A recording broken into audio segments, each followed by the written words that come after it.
Fala, fala, fala, meu povo, galerinha bonita! Vamos começar aqui mais uma aulinha. Vamos dar prosseguimento à parte de estática que a gente está falando, né? Agora a gente vai se aprofundar um pouco mais, né? A gente falou de estática lá, de corpos pequenininhos. Agora a gente vai falar um pouco mais abrangente, né? Vai ser um pouco mais abrangente. A gente vai falar, trabalhar aqui a parte de estática do corpo extenso, né? Corpo extenso, tipo o meu, sabe? Corpo extenso. Então, a gente vai começar a trabalhar essa parte. E aí, né, como é que a gente vai começar essa brincadeira? Momento, né? Vamos trabalhar o momento de uma força. Deixa eu ativar aqui a caneta. Ativando caneta. 1, 2, 3, caneta ativada. Beleza. Então é o seguinte. Momento de uma força. Galera, vocês já tiveram a sensação, com certeza, claro, né, vocês fazendo aqueles afazeres em casa, ou até mesmo o papai chegando ali e falando: ô, filho, dá ajuda aqui, papai, aqui, né? O papai tá apertando aqui um parafuso aqui, uma porca. Dá ajuda aqui, pega essa chave de boca aí, me ajuda a apertar. Ou até mesmo trocando, né? Trocando aquele pneuzinho tranquilo, aí você vai lá, aquele parafuso lá bem, né, aquela arruela lá bem apertada mesmo. E aí você já teve essa sensação, se não teve, um dia você vai ter, de que quanto mais distante, né, desse ponto, no caso dessa chave de boca ali, quanto mais distante você está do parafuso, menor vai ser a força que você faz. Já reparou isso? Nunca reparou? Então a partir de hoje você vai reparar. Vou te dar um outro exemplo também, um exemplo muito simples, que é o simples abrir a porta.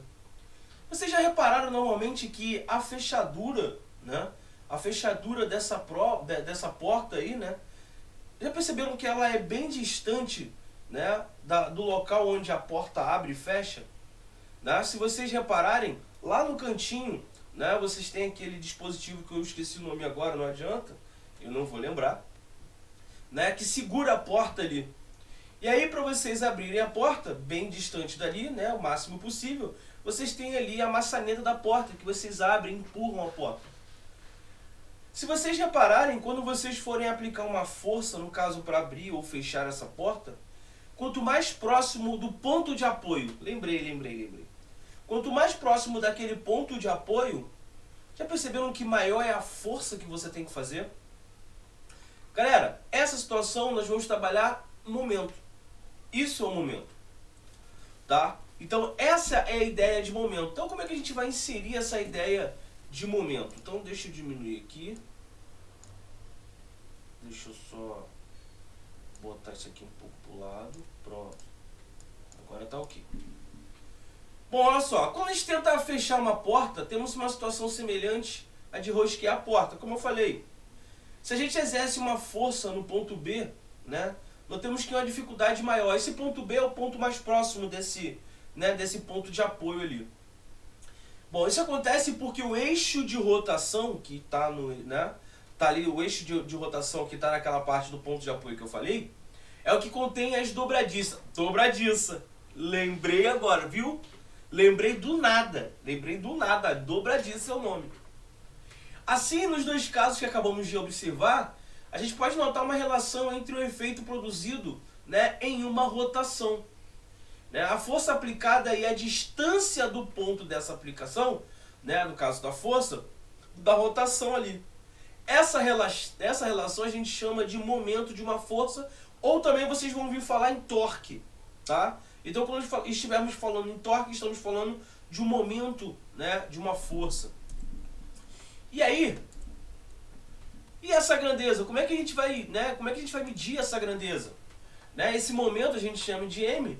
A gente pode definir considerando uma força e um ponto, né, que é o ponto, né, o polo, o ponto de apoio.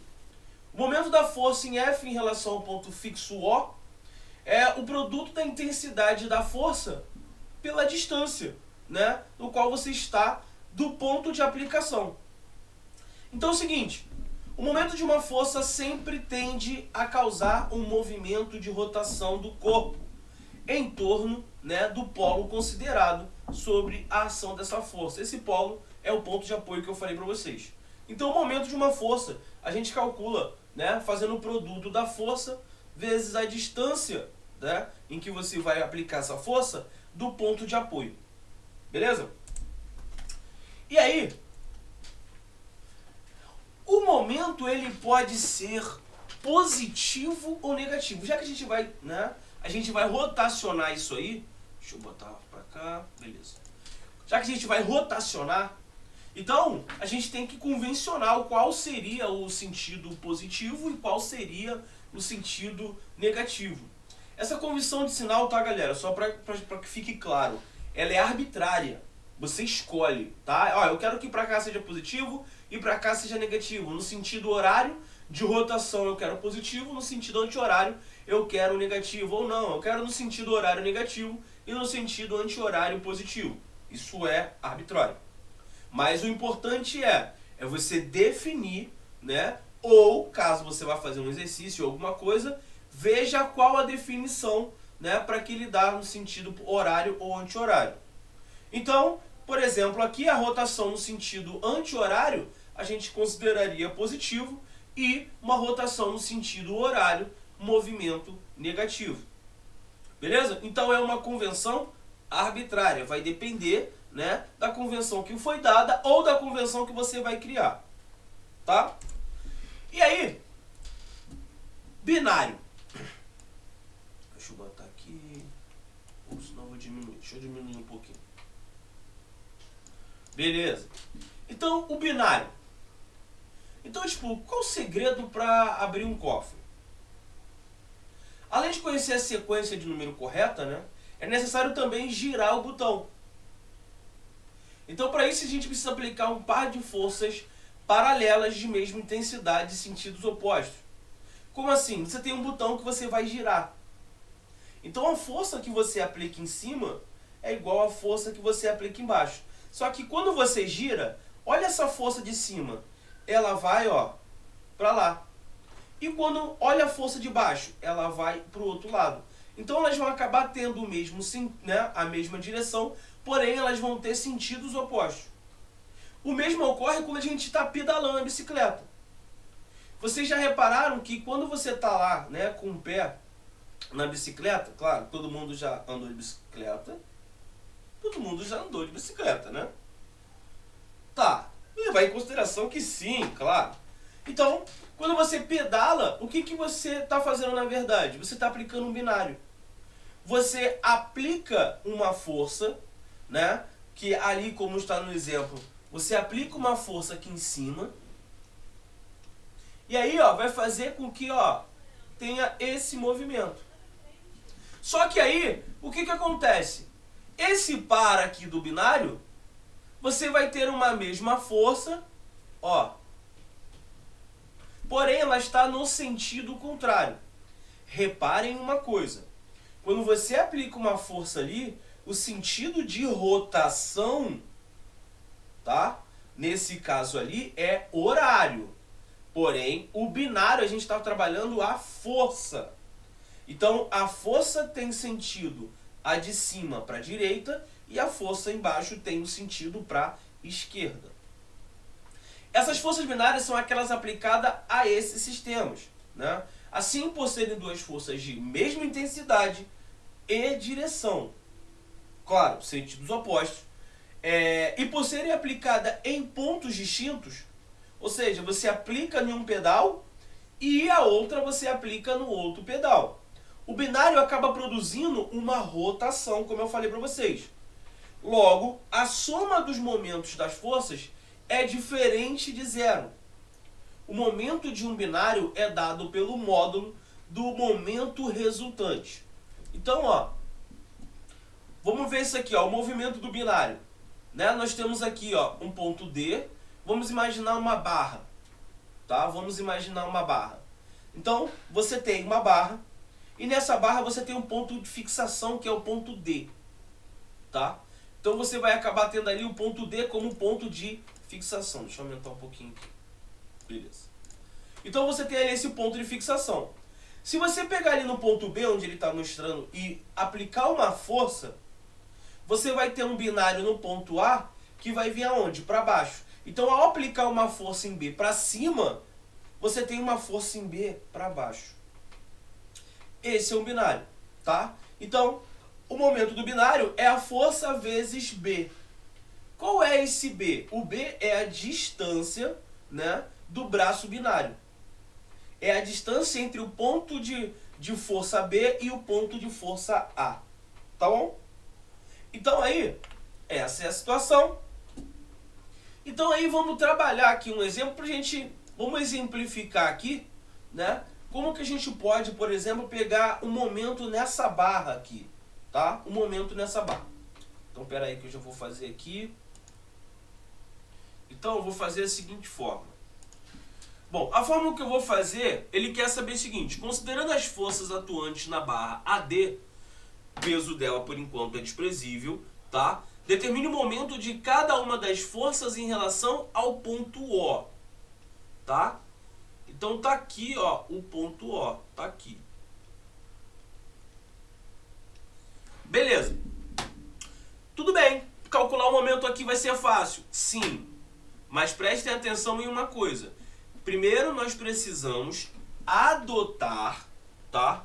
Primeiro nós vamos precisar adotar o sentido de rotação. Então eu vou adotar o seguinte, olha. Nesse sentido, que é o sentido horário, eu vou considerar negativo. E no sentido anti-horário, eu vou considerar como positivo.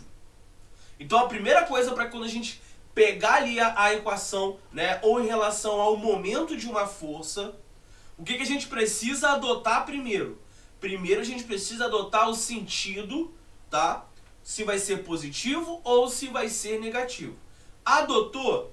Beleza. Já que agora adotou, você já pode calcular.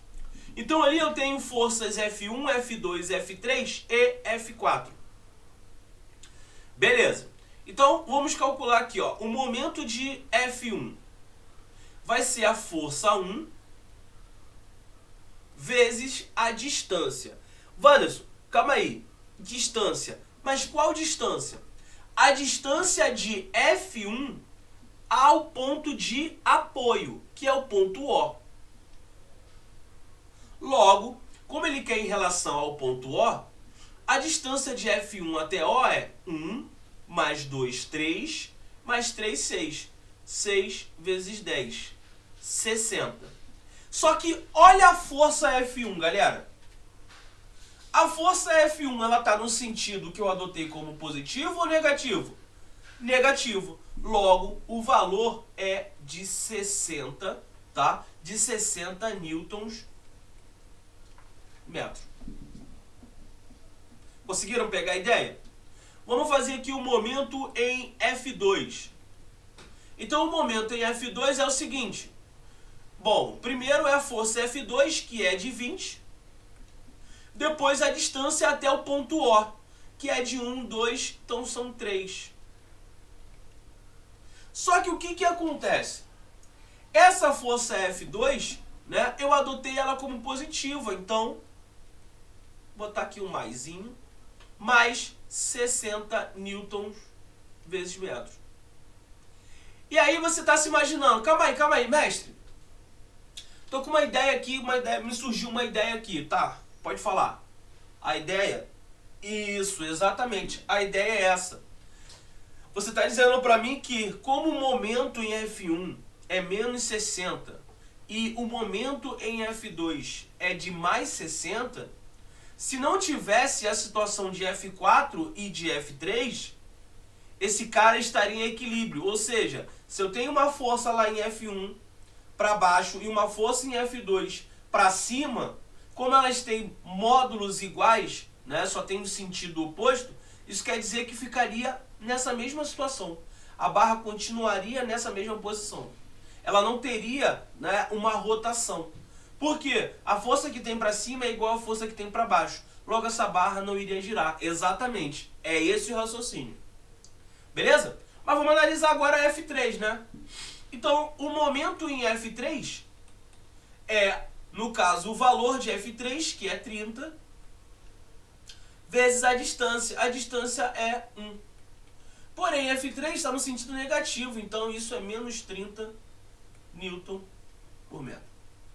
E aí, ó, e o momento F4? Bom, o momento F4, ele vai ser o seguinte, ó. Qual é o valor de F4? 40. Qual o valor da distância? 2.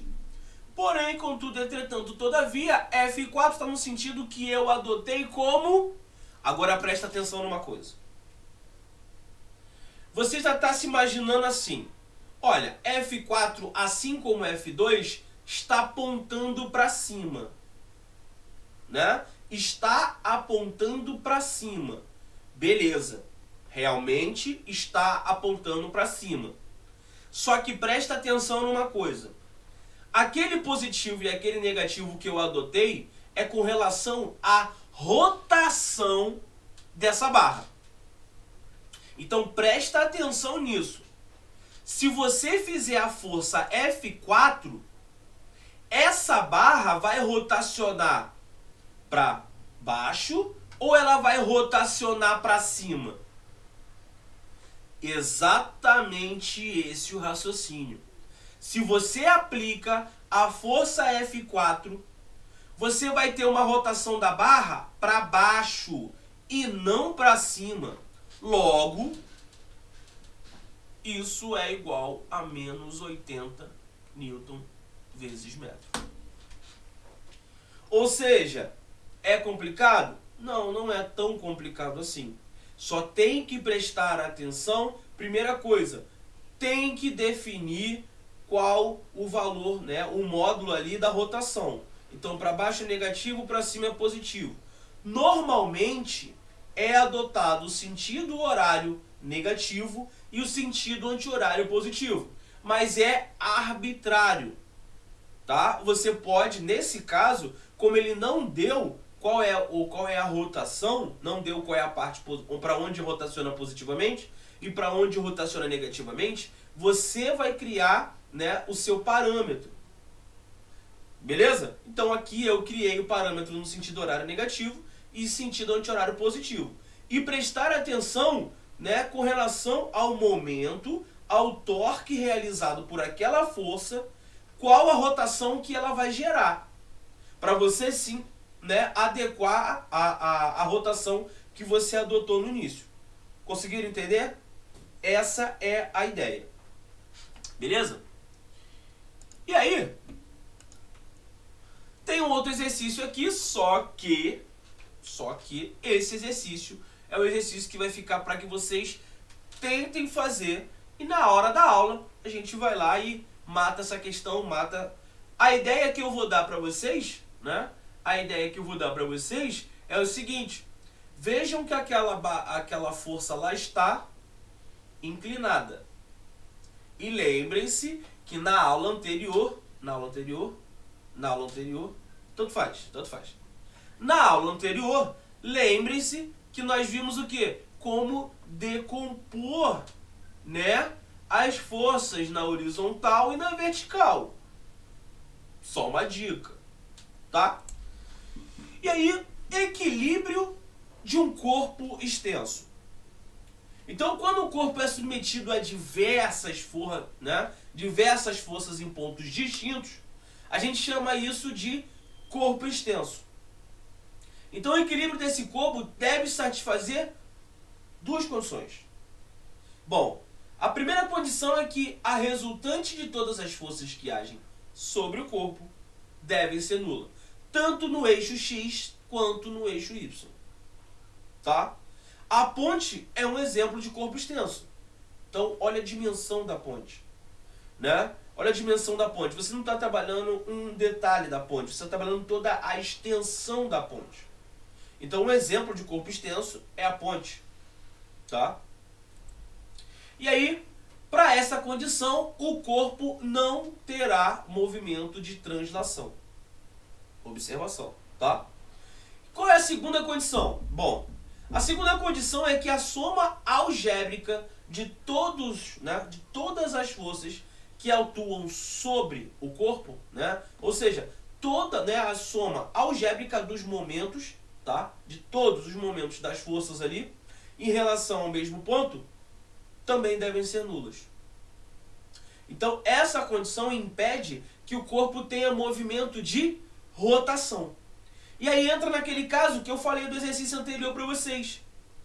Né? E que se nós tivéssemos ali F1 e F2, o momento ali daria igual a zero.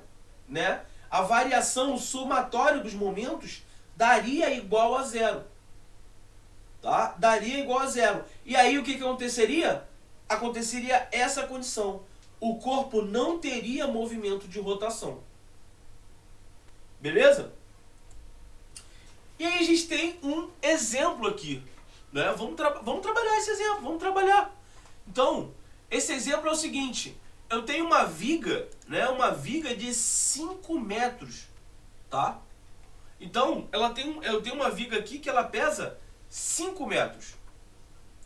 E aí, né? Que pesa 10 newton por metro. Está apoiada, né, em duas extremidades, A e B. Ela suporta dois pesos, um de 20 newtons e outro de 40 newtons, como está na figura aqui. Determine a intensidade da força de reação no apoio A e B. Então pensa o seguinte. Primeiro a gente tem que fazer o quê? A gente tem que adotar, né? Se houvesse rotação, eu adotaria o seguinte. Nesse sentido, eu adotaria como negativo, como eu já faço de praxe, e nesse sentido, eu adotaria como positivo. E aí pensa o seguinte. Nesse ponto aqui, nesse ponto C, eu tenho essa força aqui, ó, que é o peso, vou chamar de peso 1, pronto. E nesse carinha aqui, eu tenho esse carinha que eu vou chamar de peso 2. Só que ele quer saber a força de reação nos apoios A e B. Então, eu vou chamar isso aqui de normal A e de normal B. Pronto. Tá? E aí, o que eu vou fazer agora? Né? O que a gente vai fazer? Primeira coisa. Tem mais um cara que a gente tem que adotar. Que é esse cara aqui, ó.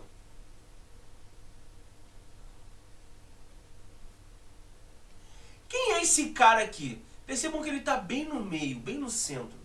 Esse cara aqui, galera, é o peso da barra. Vocês viram anteriormente, né? A gente em nenhum momento considerou ali o peso da barra. Só que é o seguinte, vocês têm que prestar atenção em uma coisa. Nós estamos falando agora de corpos extensos. Pensa você a situação da ponte. Será que o peso da ponte não vai influenciar nessa reação? Nesse NA e nesse NB?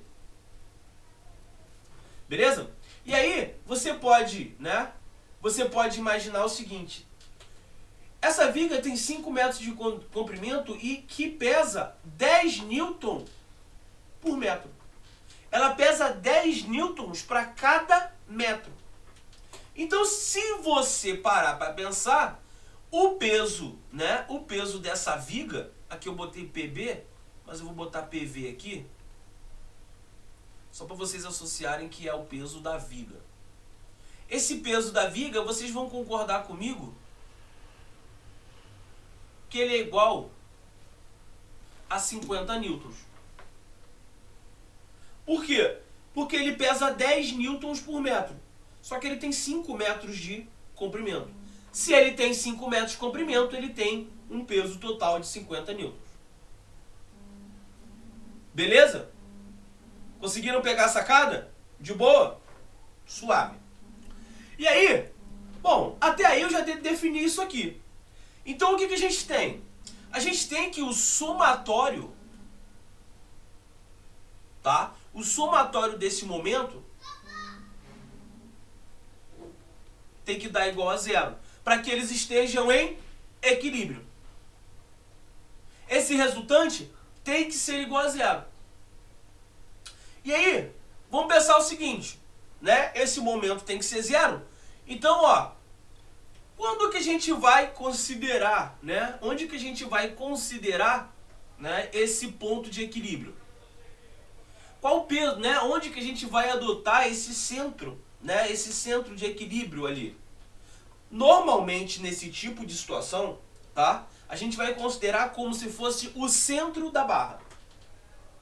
Então, o centro da barra, tá? O centro da barra é que vai ser esse ponto de equilíbrio, tá? O centro da barra vai ser esse ponto de equilíbrio.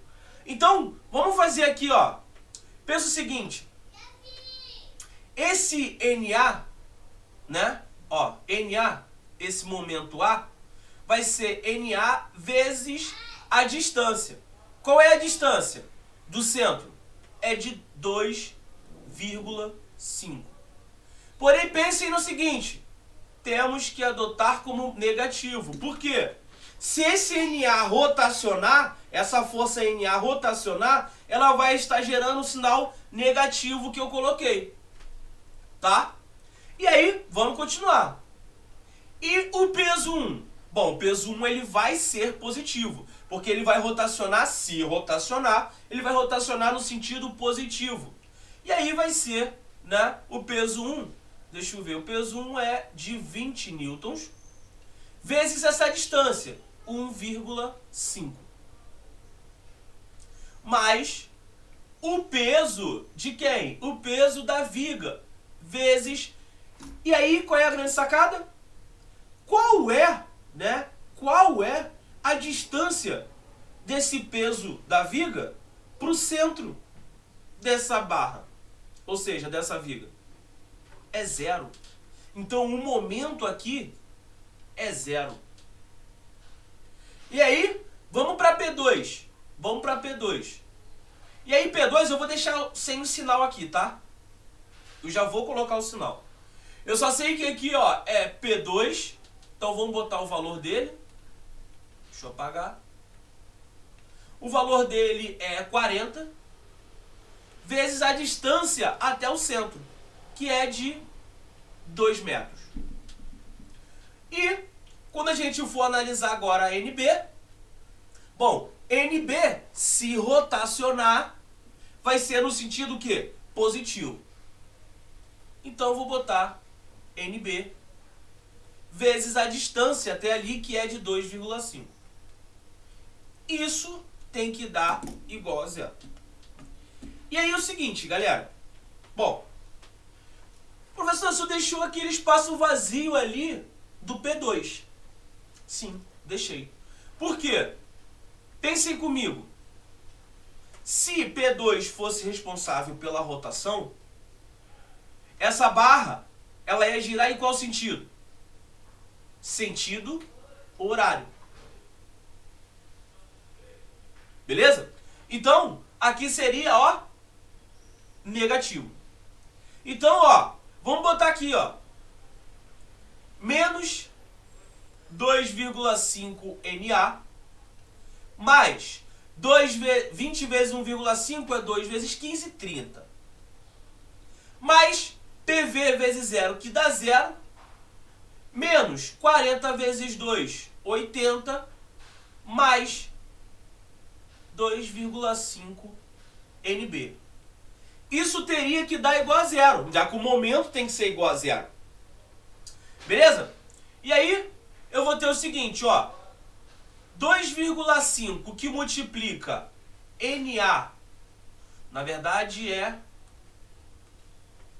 NB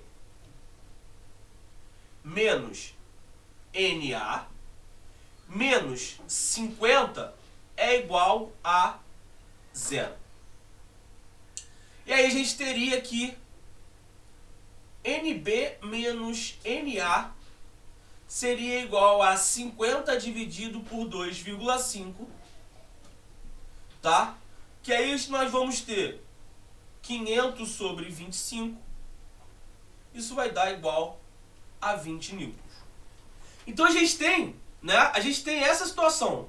Só que ele pergunta, ele determine a intensidade da força de reação de apoio.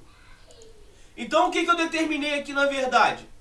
Eu determinei que NB menos NA, né? NB menos NA é igual a 20.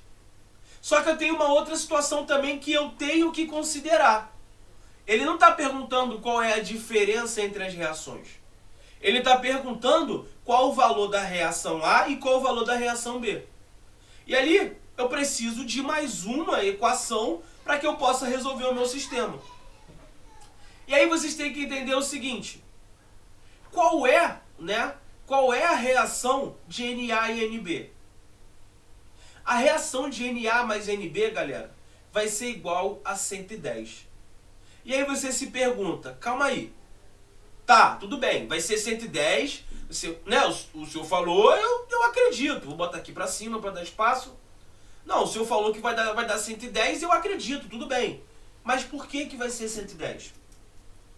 Nós já vimos que esse somatório de forças tem que ser igual ao quê? A zero. Então pensa comigo. Para baixo você tem P1, peso da barra, e o P2. Certo? E para cima você tem Na e Nb. Então é o seguinte, ó. Como a resultante das forças tem que ser igual, então Na mais Nb, que são as forças que estão apontadas para cima, tem que ser igual à soma das forças que estão o quê? Apontadas para baixo. Que são o quê? 20 mais 40 mais 50, que é igual a 110. Ou seja, eu tenho duas incógnitas, duas equações, mete bronca e vai ficar simples agora, ó.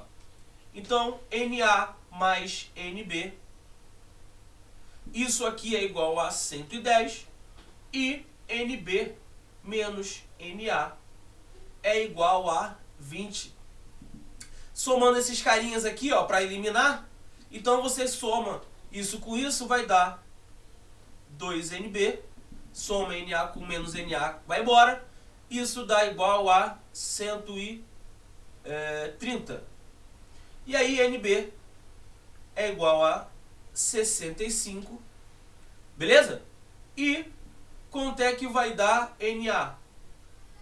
Na vai ser 65 menos 20. 65 menos 20, isso dá 45 newtons e Nb 65 newtons.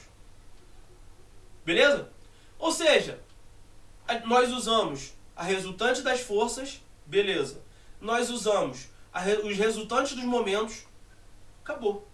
Mole, suave, ó. Chuchu, beleza. Muito simples.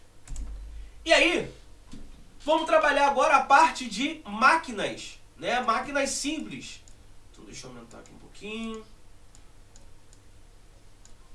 E quando a gente for trabalhar aqui essa parte de máquinas simples, né?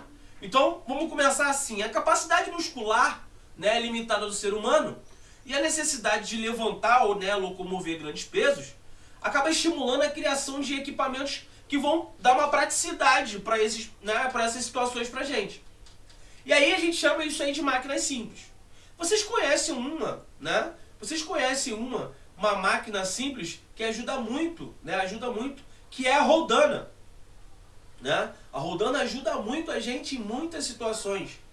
E a utilização dessas máquinas, né, acaba possibilitando uma realização de trabalhos em intervalos menores de tempo e além de intervalos menores de tempo em que a gente precisa fazer menos força. Tá? Então a gente multiplica o esforço, ou seja, obtemos forças de grande intensidade aplicando forças de menor intensidade.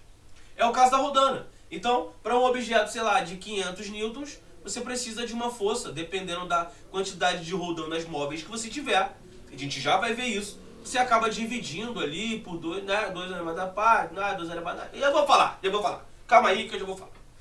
Além disso, essas máquinas também podem mudar a direção e o sentido da força. Então, um exemplo. Você tem a força peso e do outro lado você tem uma força que você puxa, né? Você puxa na direção, né? Na mesma direção, porém em sentido contrário. Quando você puxa para baixo, essa caixa sobe. Ou seja, mesma direção, vertical, porém são sentidos contrários. Tá? Essas máquinas simples são vastamente utilizadas, sendo as mais comuns a talha exponencial e a alavanca. E esse nome talha exponencial, vocês já vão ver por quê, tá? Que é essa daqui, ó. A talha exponencial é a que a gente já está acostumado, que é a roldana. E por que exponencial? Né? Por quê? Por que será exponencial? Não sei, não faço a menor ideia. Porque talvez apareça ali um 2 elevado a n? Será que é por isso? Ah, será? Eu acho que é. Então eu acho que é por isso. Então, né, talha exponencial por isso. Então a gente já viu essa questão da rodana, mas eu vou falar aqui rapidinho. E a relação entre a força de resistente e a força motriz é denominada vantagem mecânica da talha. Então, primeiro, a força que a gente precisa ali, ó, para levantar um bloco de peso P, tá? Ela é, na verdade, o módulo dessa força peso, né, dividido por 2 elevado a n, onde n é o número de roldanas móveis. Então, prestem atenção nisso, tá? A força que precisamos aplicar para que aquele bloco de peso P suba, né, ela é o peso dividido por 2 elevado a n, onde n é o número de roldanas móveis. Então preste atenção nisso, hein? E agora, e a relação que a gente está falando, que é de vantagem mecânica? Essa vantagem mecânica nada mais é do que a relação, né, a razão entre o peso e essa força que a gente faz. Então, um exemplo prático disso é o seguinte: se a gente tem, por exemplo, né, um peso ali, uma carga de 1.600 newtons. E aí o que a gente vai fazer? Bom, essa relação de 1.600 newtons é o que a gente tecnicamente teria que fazer de força para levantar aquele objeto. Só que quando a gente utiliza, né, determinado número ali de roldana, então ali no caso são duas roldanas móveis, você acaba fazendo uma força de 400 newtons. Então preste atenção. Você tinha um bloco de 1.600 newtons e você com uma força de 400 newtons consegue levantar esse cara. Então você obteve uma vantagem. E essa vantagem, na verdade, é o quê? É a relação entre o peso e a força que você realmente tem que fazer. No caso, 1.600 por 404. Tá? Então você tem uma vantagem mecânica de 4 vezes. Você consegue reduzir em 4 vezes, né, o peso daquele objeto. Ou seja, menos 4 vezes força que você precisa fazer. Tranquilo? E aí, ó. E a alavanca? Alavanca. Vocês já estão acostumados à alavanca. Vocês têm um exemplo de alavanca. Sabe aquela gangorrinha? Aquela gangorra de criança lá, aquela coisinha que você brincou quando era, né, criança? Então, aquilo ali era uma alavanca. Né? Então, ó, uma alavanca nada mais é do que uma barra rígida que pode girar em torno de um ponto fixo, que a gente chama, né, o ponto de apoio, hoje a gente chama de fulcro também. Beleza? Então ali na situação descrita aqui, ó, nessa barra, você tem um apoio, tem uma normal, e aí você tem uma força aqui aplicada aqui, e você tem uma resultante aqui. Então em uma alavanca a gente pode destacar alguns elementos. Que elementos são esses? O ponto O, que é o ponto de apoio, né? De A até O a gente chama de braço de força motriz. Por que motriz? Porque é onde você aplica a força. O OB, que a gente chama de braço de força resistente. Beleza? Por que braço de força resistente? Porque quando você aplica uma força, né, você aplica lá, no OA. Essa outra, você não está aplicando força nela, ela está resistindo. Né? Por que ela está resistindo? Porque ela tem um certo peso ali. Né? Essa barra tem um certo peso, e aí esse cara ali ele vai ser como se fosse uma força de resistência. Beleza? N é a reação normal no apoio. Força motriz a gente chama também de força potente, onde você aplica a potência da força. E R a gente também chama de força resistente, tá? Ela vai resistir. E aí nesse caso agora a gente vai trabalhar os 3 tipos de alavancas, tá? 3 tipos de alavancas. Nós temos a alavanca interfixa, interresistente e interpotente. Calma que vocês já vão entender e vocês vão ver que não tem nada de complicado. Olha isso aqui. Alavanca interfixa. Nesse tipo de alavanca, o apoio está entre a carga e o esforço. O alicate, por exemplo, e a tesoura, associação de duas alavancas, o martelo, né, e o guindaste, são exemplos de alavancas interfixas. Então pensa o seguinte, quando você fala interfixa, é porque o ponto de apoio está no meio. Então eu vou dar um exemplo para você, né? Eu vou dar um exemplo para você do alicate, tá? Eu vou dar um exemplo para você do alicate. Olha o meu alicate. Vou desenhar... Não, eu já ia desenhar em cima de mim o alicate. Na verdade, eu não vou desenhar alicate não, eu vou aproveitar esse aqui, porque senão vai ficar muito ridículo, vocês vão começar a rir de mim. Eu não vou dar esse gostinho. Então é o seguinte, olha a minha força potente aqui, ó. Tá vendo isso aqui? Essa é a minha força potente. Pra você, quando você vai usar o alicate, vocês já usaram o alicate. Alicate de unha também serve. Tá? Alicate de unha também serve. Então, você tem ali a força potente. Você pega o alicate, você aplica a força ali. Esse carinha aqui é o ponto de apoio, ó, tá aqui o ponto de apoio. E aí você vai querer entender o seguinte, e a resistência?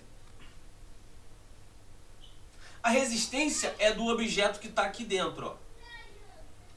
Esse cara, ele tem uma resistência para cá, ó.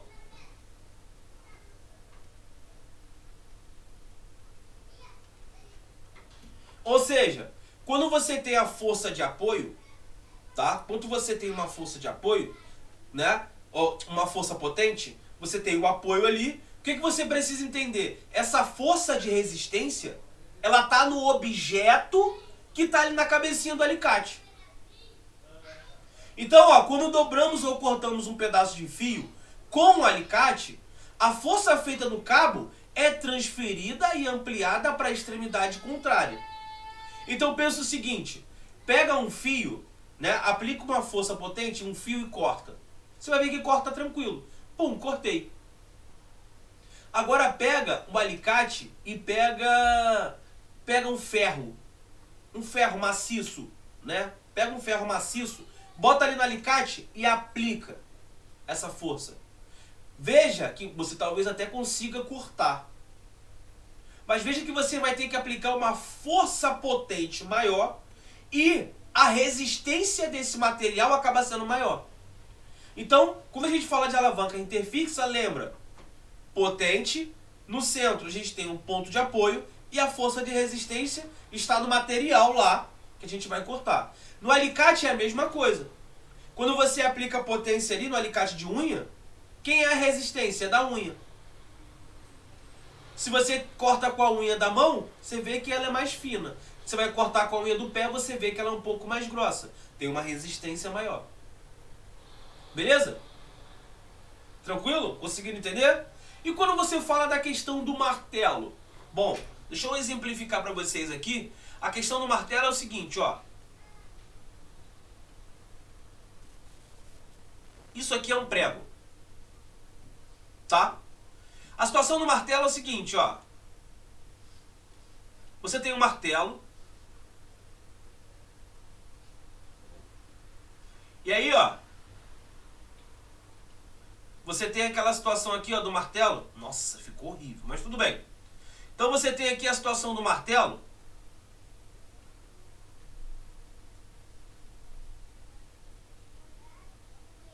Tá aqui, ó. Isso aqui é o martelo. É o martelo. O martelo é meu. É o martelo. Tá? Dá licença. Então você tem esse martelo. E aí quando você pega esse martelo, onde é que está a força potente? Tá aqui, ó. Você aplica ali uma força para tirar aquele prego do lugar. Onde é que está o ponto de apoio? Tá aqui. E isso aqui é o quê? É a força de resistência. Ou seja, alavanca interfixa. Você tem o ponto de apoio, né, entre a força potente e a força de resistência. Beleza? Agora, e quando a gente fala de alavanca interresistente? Bom, quando a gente fala de alavanca interresistente, a gente tem o seguinte, ó, interresistente. Isso quer dizer que a força de resistência está entre o ponto de apoio, tá? Está entre o ponto de apoio, está entre a força potente. Tá? A gente tem, por exemplo, o carrinho de mão, o amassador de alho, espremedor de limão, o quebra-nozes. Eles são exemplos de alavancas interresistentes. Pensa o seguinte, olha aqui esse espremedor aqui, amassador de alho. Você tem que aqui, ó, você aplica a força potente. E você tem aqui na ponta o apoio. E aí onde é que está a resistência? Está aqui dentro, ó. Olha o alho aqui. Olha o alho. Então isso aqui é a força de resistência. Ou seja, quando nós estivermos falando de, né? Nós estivermos falando, né, de alavanca interresistente, é quando a gente tem essa situação. A força de resistência está entre o ponto de apoio e a força que a gente vai aplicar ali para apertar aquele material, no caso ali o alho, né? O carrinho de mão é a mesma coisa. O carrinho de mão, vou desenhar o carrinho de mão, porque eu desenho muito bem o carrinho de mão. Então o carrinho de mão tá aqui, ó. Ó. Carrinho de mão.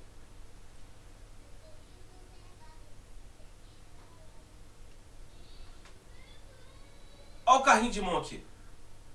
Na verdade tá um pouco errado aqui, peraí. Não era para apagar isso, mas tudo bem.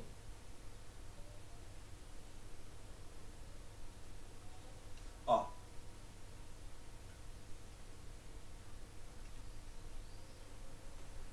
E aí pensa comigo. Você tem aqui, ó,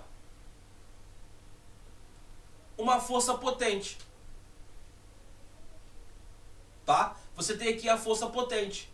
Aqui dentro, você tem o material a ser carregado, que dá uma força de resistência. E onde é que está o ponto de apoio do carrinho? Tá aqui, ó, na roda. Um desenho desse não tem como não entender. Não tem. Muito bom. Perfeito. E aí, ó, quando nós amassamos o alho ou o limão, aplicamos a força na extremidade do cabo para esmagar a carga, né, que se encontra em nossas mãos, e a outra extremidade, onde se encontra o ponto de apoio.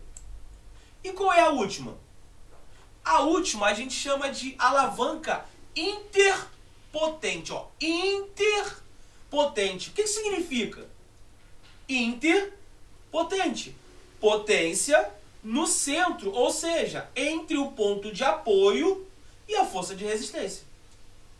Então, ó, nas alavancas interpotentes, o esforço é aplicado entre o apoio e a carga.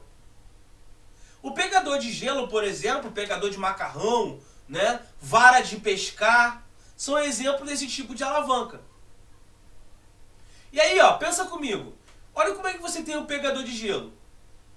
O pegador de gelo, você tem o seguinte, aqui na ponta, você tem o ponto de apoio, né, do pegador de gelo. Aqui, ó, você aplica a força potente, ó. E aqui, você tem a força de resistência. Beleza? Tranquilo? E aí eu tenho o seguinte. Um exemplo que não está aqui é a vara de pescar, mas tem outro também, ó. E a vassoura? E a vassoura? Olha a vassoura aqui.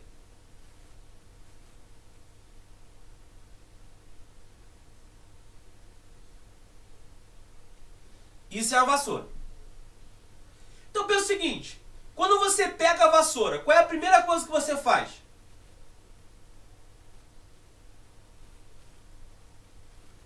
Segura no ponto de apoio. E aí, onde é que você faz a força para mover essa vassoura?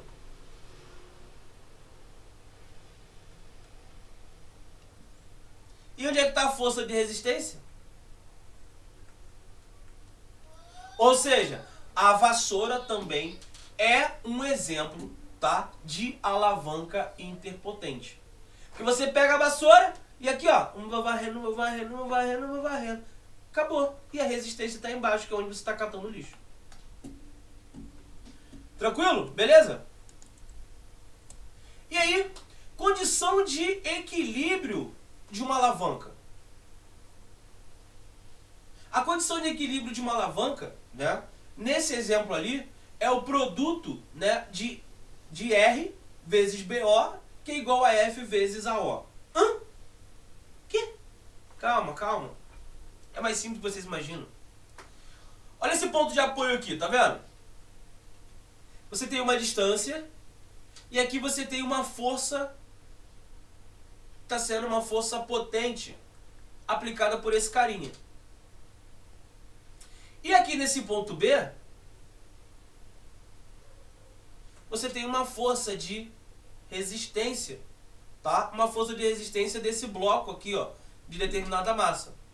Ou seja, a força, o momento, né, tem que ser, como o momento tem que ser igual a zero, o peso R vezes a distância de onde ele está até o ponto de apoio, que é BO, tem que ser igual a essa força potente que eu estou aplicando, vezes a distância AO. É só isso. Aí você olha, ai meu Deus, é muito difícil. Não é difícil, bobeira. Tá? Então é isso, galera. Então, condição de equilíbrio aí de corpos extensos, vimos as condições, vimos momentos, condição de equilíbrio de uma alavanca, vimos os tipos de alavanca, beleza? E aí, ó, obviamente, um exercício, 2 exercícios para que a gente faça em sala de aula, tá? Então, eu vou deixar esses exercícios para que a gente faça em sala de aula. Aguardo vocês aí amanhã, tá? Um beijo, um abraço, um queijos e até mais. E é claro, né, nosso Wakanda Forever, galera. Aguardo vocês. Fui que fui! Oi, galerinha! Então, você gostou do nosso vídeo? Então, chama nosso canal. Então, para o vídeo